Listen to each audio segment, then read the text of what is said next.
Welcome to It's a Woman's World. My name is Beverly Crosby, and I will be your host today. Let me ask you a question. Do you remember back when you graduated from high school or maybe college, and you were so excited to find that career job that you had always dreamed of, or you'd worked so hard, for? Well, many people end up working for somebody else. In fact, probably the majority of people do. And a lot of times it's somewhere that's close to where they are living. But today, our guest, she took a different route and she took a hold of an opportunity. Well, we're going to hear about that in just a little bit. But first of all, I'd like to introduce our co host. Welcome to the show and thank you for joining us. Mary, how are you today? I am fantastic. Thank you. I'm glad to be here. And Barbara Lavalure, so good to see you. Thank you, Beverly. I'm excited to hear from Dawn and all of her adventures. Thank you for coming and watching our show. And then we have Susan Strauss. Good to see you this morning, Susan. Yeah, thanks, Beverly. I too am excited about what Dawn has to share with us today. And with that, let's meet our guest, Dawn Lovig. Dawn, I'm going to tell the viewers a little bit about you to start with, okay? All right, I'm going to read this, folks. Dawn is a performing arts educator, storyteller, and fiber artist who recently returned to the Twin Cities after spending more than two decades abroad. She began her international teaching career in Mexico right after graduating college. Since then, she has also lived and worked in 5 continents. She has taught all grade levels from preschool to secondary and created music and drama curricula for American, British, and international frameworks. At the University of Hawaii, Dawn's graduate work continued her exploration of world cultures to Mm. include multicultural music, which we will be asking Dawn to expand on. Now back home in the Twin Cities, although Dawn has shifted away from the classroom settings, she continues to be a passionate educator, telling her stories of her global adventures. So, welcome, Dawn. Thank Okay, I'm going to ask you the first question. I talked about this opportunity that you had. What inspired you to work in 5 continents? Was that part of your dream or your goals, or did it just happen to show up? I think I had always been interested in other cultures. We had had a lot of exchange students when I was younger.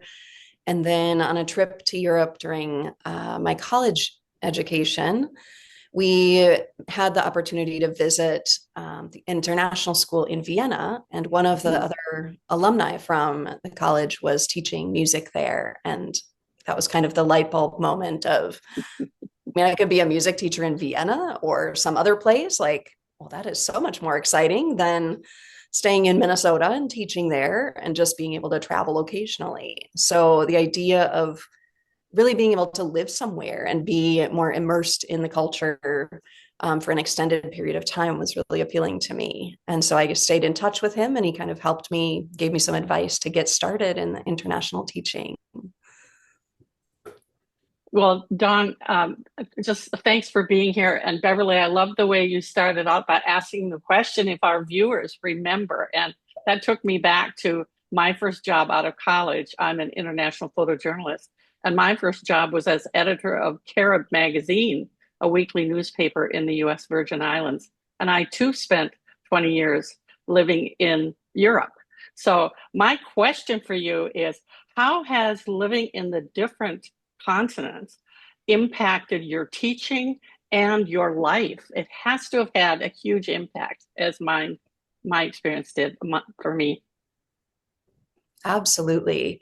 Um, I it was what I loved about being in international schools was really trying to create a space where everyone felt comfortable sharing their own perspectives. So I was as much a student as I was a teacher, learning from the students in my classroom, learning from their parents when I could interact with them. It was so wonderful to be able to learn about all of these different cultures and everything that my students brought to the classroom. In one of my schools in Tunisia, I was teaching about African music for one of the classes. So we looked at each region of Africa and learned a little bit about their music. Students would sing and perform and play instruments and do some dances, things that I had learned, in my academic work. But then we had students from all over Africa. And so they were able to bring these anecdotal stories to the class. And, one day I was talking about the music of Youssou N'Dour, and a student was like, "Oh, we had him over for dinner one night. Oh, he's so nice." And they got to share stories of meeting these musicians, that I just grew up listening to. And it was so much fun being able to share those stories, that I could give them this more academic perspective and way to analyze the music and to talk about it.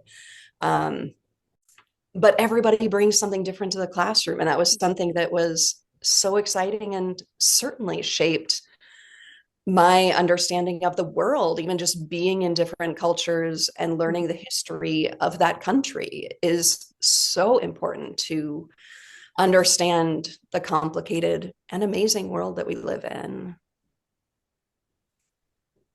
Oh my.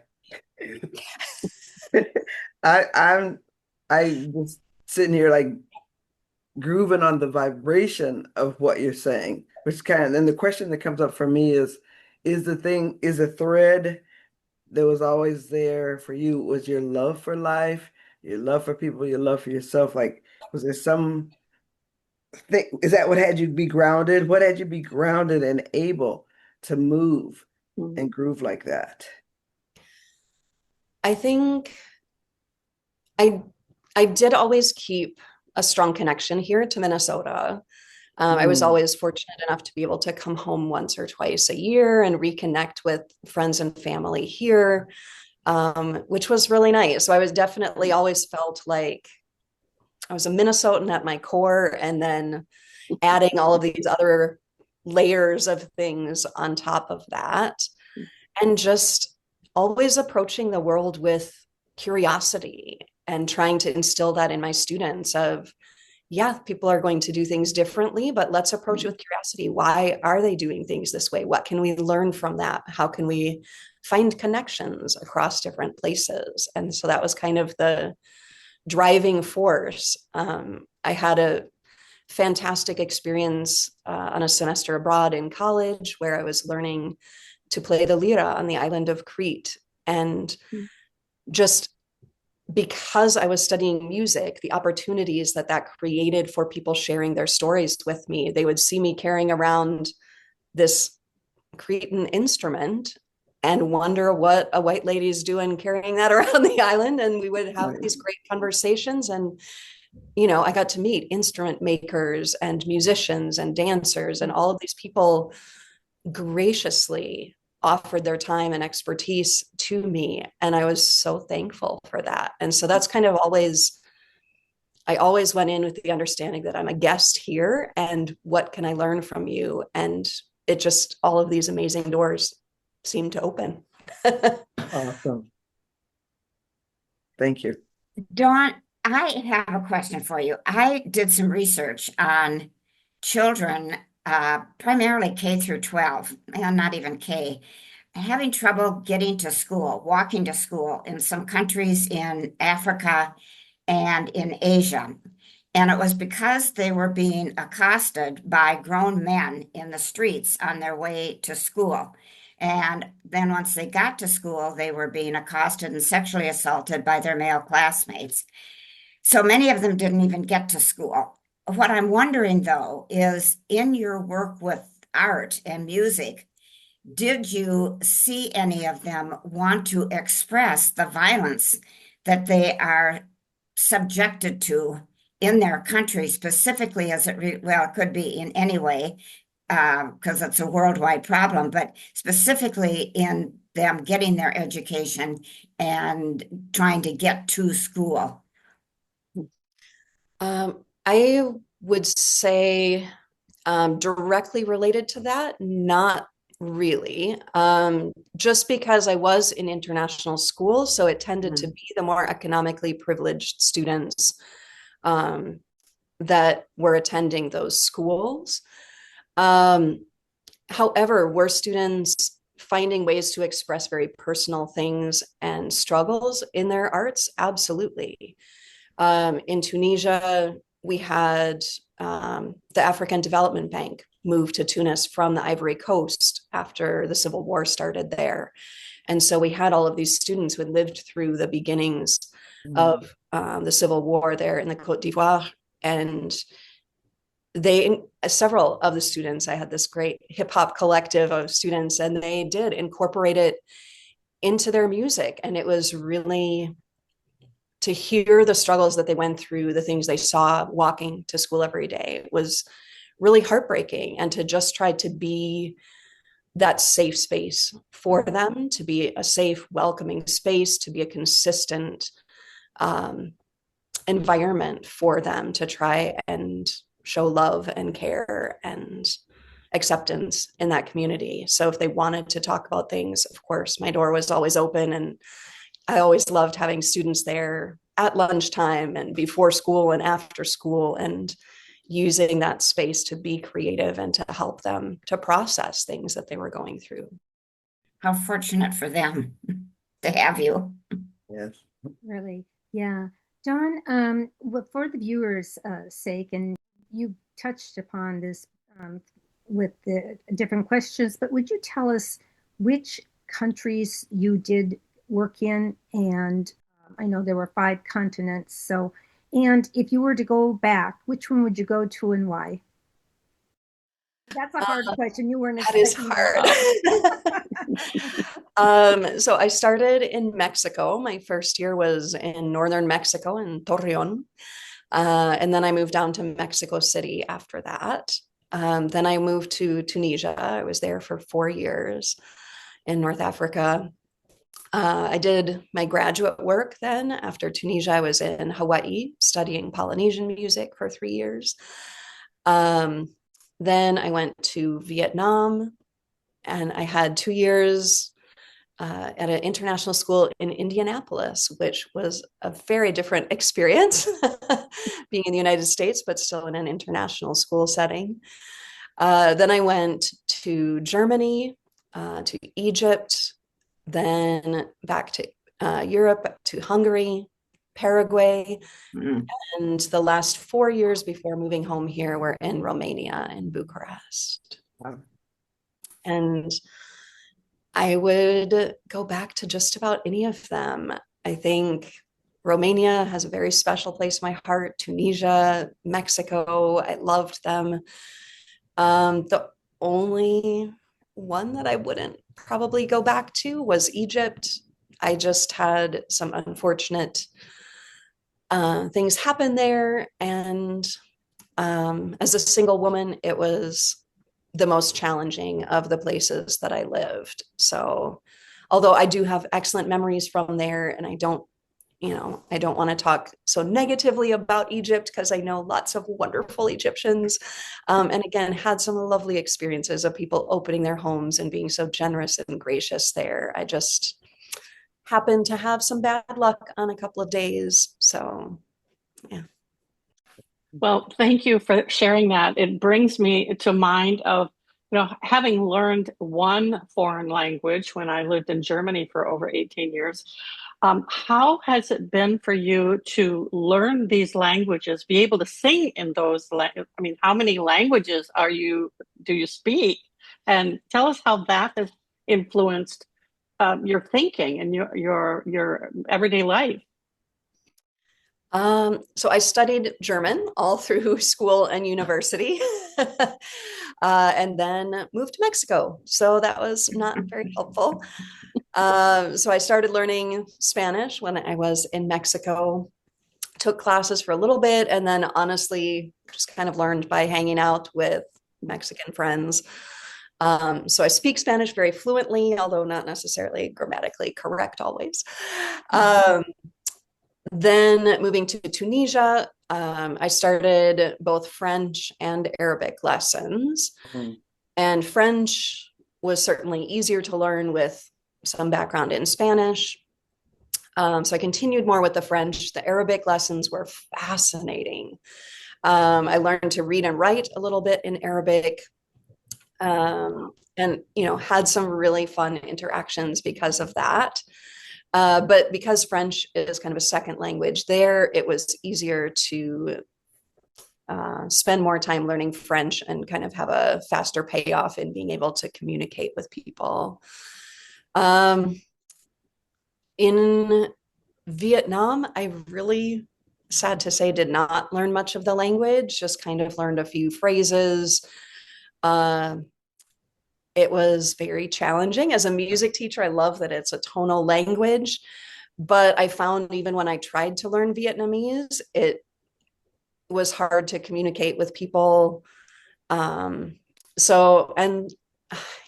world has changed so much that everybody really is starting to speak English, for better or worse. It's lovely to be able to communicate, but it takes a lot of the fun out of trying to learn these other languages, because language is so important. The way that the language works, the idioms of any particular language, or the etymology, the way that words are related to another, can tell you so much about the culture and the way that they envision things.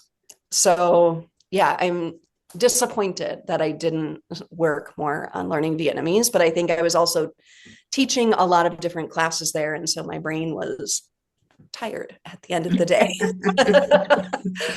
And that was kind of understandable. That was the case in Romania as well. I loved living in Romania. It's such a fascinating country, but I moved there during COVID, and it was kind of just trying to survive and, again, be a great teacher for my students. And so at the end of the day, brain space for learning the language was not great, but I loved. Most Romanians I encountered are amazing polyglots. So I could speak Spanish and French and German with Romanians if I didn't want to be speaking English with them. So yeah, so I would say German, French, and Spanish pretty good. Well, I have a bit then of like Arabic, a bit of Hungarian. I studied Tahitian when I was in grad school.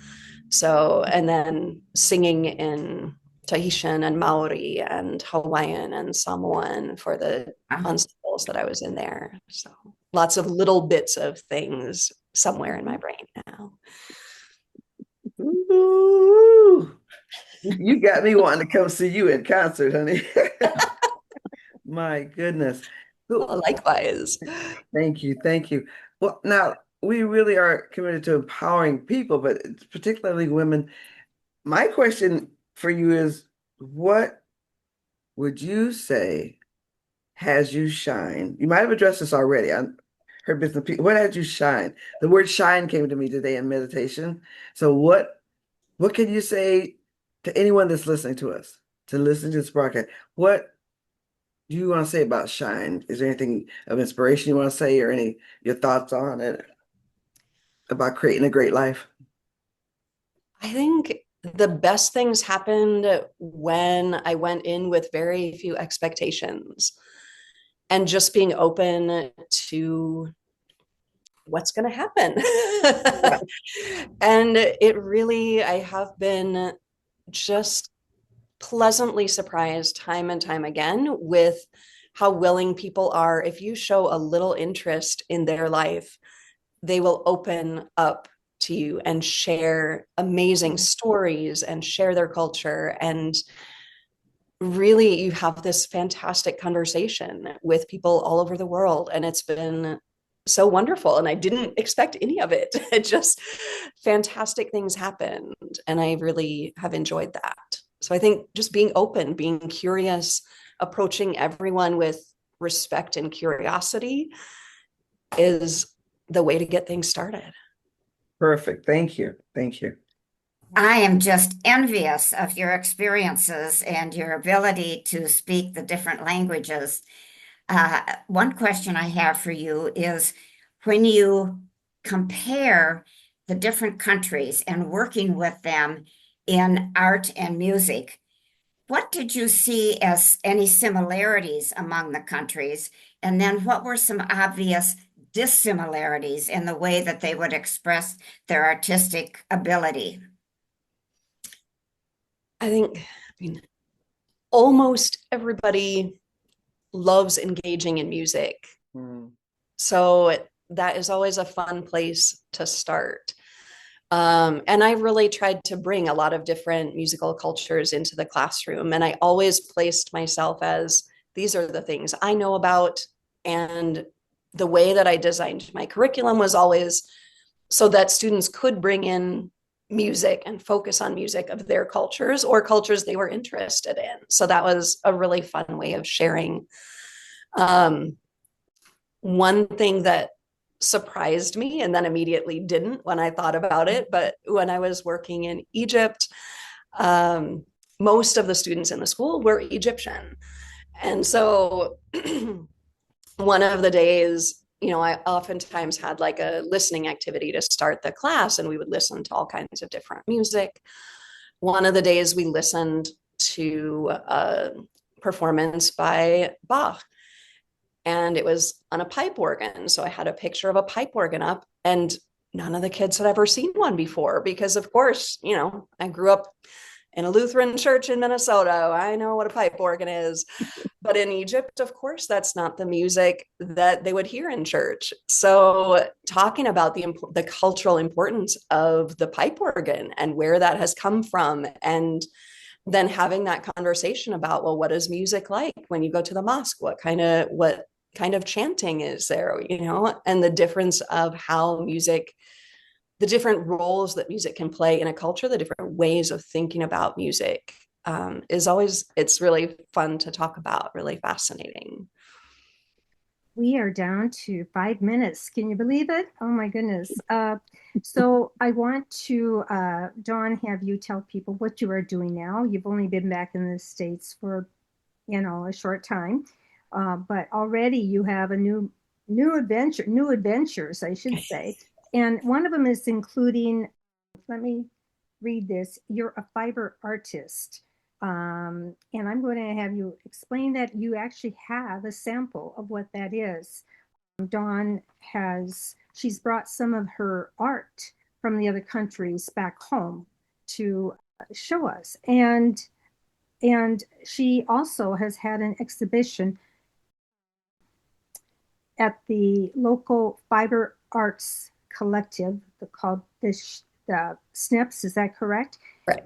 Okay. So again, we don't have a whole lot of time, but tell us what you are doing now and show us maybe some of your art.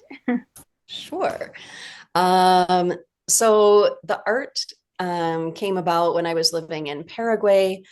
I originally thought I was going to take harp lessons as a pianist. It was their national instrument. I thought that would be really fun to learn how to play the harp. And then I thought, I don't really need to carry a harp around the world. That is a big, fragile instrument.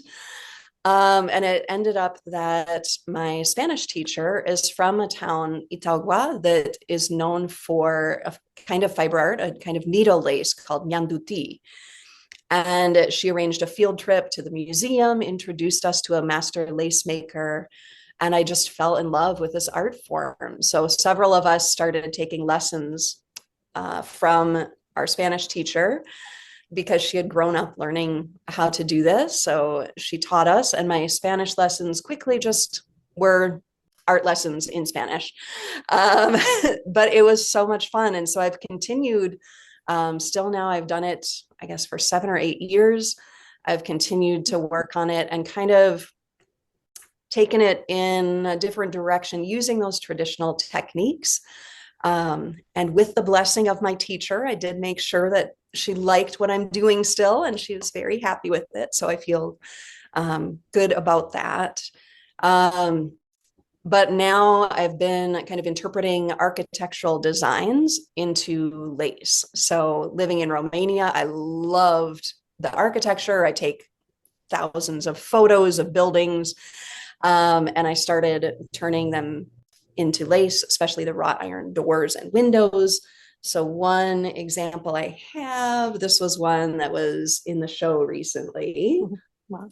Wow. Wow. Yes.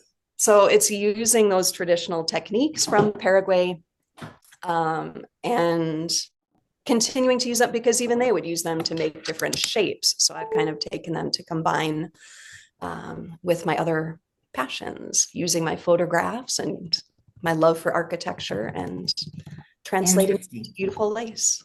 Wow. And you're working at? And yeah, because that doesn't quite pay the bills just yet.